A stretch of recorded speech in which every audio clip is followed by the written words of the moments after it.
Sir మీ పేరు? మందాడి సుబ్బయ్య. ఇది ఏ ఊరండి?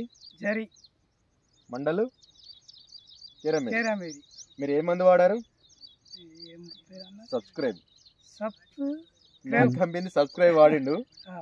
మీకు ఈ మందు కొట్ట ముందుకు మీ పత్తిలో ఏమేమి ప్రాబ్లంలు ఉండే? ఏం ప్రాబ్లం ఎక్కువ లేకుండే, ముడతా ఉండే. కొట్టినాక ఏమైంది మీకు? పత్తి మంచిగా అయిందా? మంచిగా వస్తుందా? పూత గీత కాత? అందరు రైతులు వాడచ్చు మ్యాక్ కంపెనీ సబ్స్క్రైబ్. మీరు ఎన్ని ఎకరాలు వ్యవసాయం చేస్తారు? 25 బ్యాగులు పెడతాం. 15 ఎకరాలు చేస్తారు. మీకైతే మంచి రిజల్ట్ వచ్చిందా? వాడచ్చా? అందరు రైతులు తోటి రైతులు వాడుకోవచ్చు. అవి ఉన్న చేనులు మంచిగా ఉన్నాయి సార్. దీనికన్నా దీనిలో రోగం అయితే కంట్రోల్ అయిందా మీరు కొట్టినాక? దీనిలో ఉన్న పేను బంక కానీ కంట్రోల్ అయింది కదా? వాడుకోవచ్చు. చూడండి సరే. అది ఒకటి ఏం దోమ అన్నారు సార్, అది దోమ పోతే